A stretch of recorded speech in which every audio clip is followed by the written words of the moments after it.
How do companies turn creative ideas into breakthroughs that shape industries? It all comes down to understanding the complex dynamics between creativity and innovation.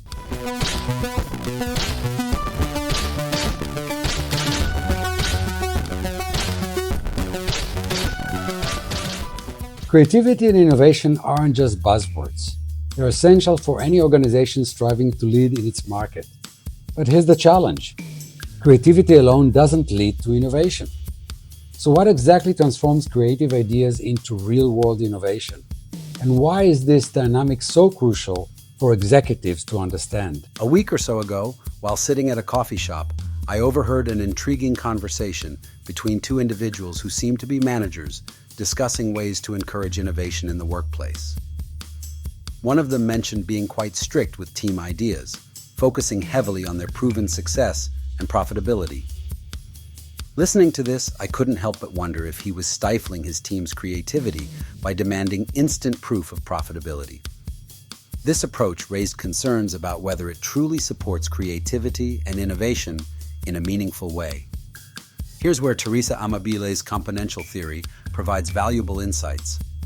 Amabile's model suggests that creativity hinges on three components: motivation, expertise, and creativity skills. But here's the game changer. Innovation requires an environment that builds on these creative sparks. According to Amabile, organizational innovation depends on three additional factors: management practices, resources, and organizational motivation.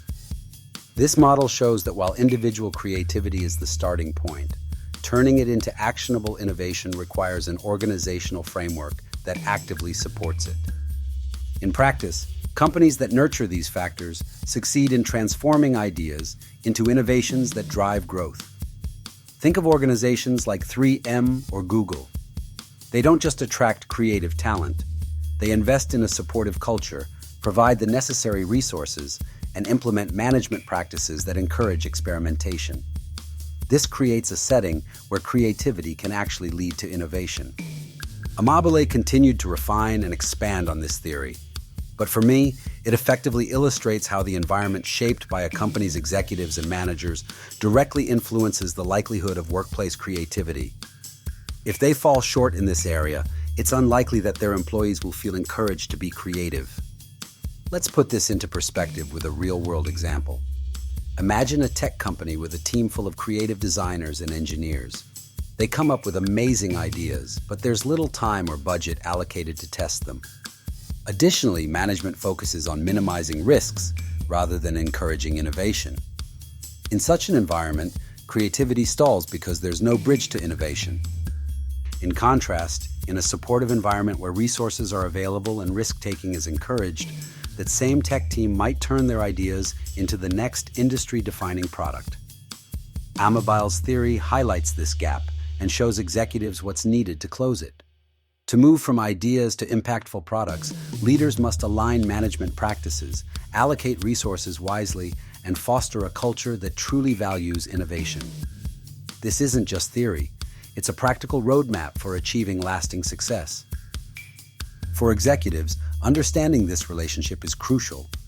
Recognizing that creativity needs an enabling environment to become innovation empowers leaders to create and sustain competitive advantages. It's not about leaving innovation to chance. It's about making strategic decisions that foster an environment where new ideas can flourish and drive results. To sum it up, creativity is the spark, but innovation is the fire. It can only catch and burn brightly with the right fuel from leadership. Executives who understand and act on these dynamics can build organizations that not only survive, but lead. If you are ready to build an environment where creativity translates into meaningful innovation, let's explore how this principle can work for you. Don't forget to like, share, and subscribe for more insight on innovation. Thanks for watching and stay innovative.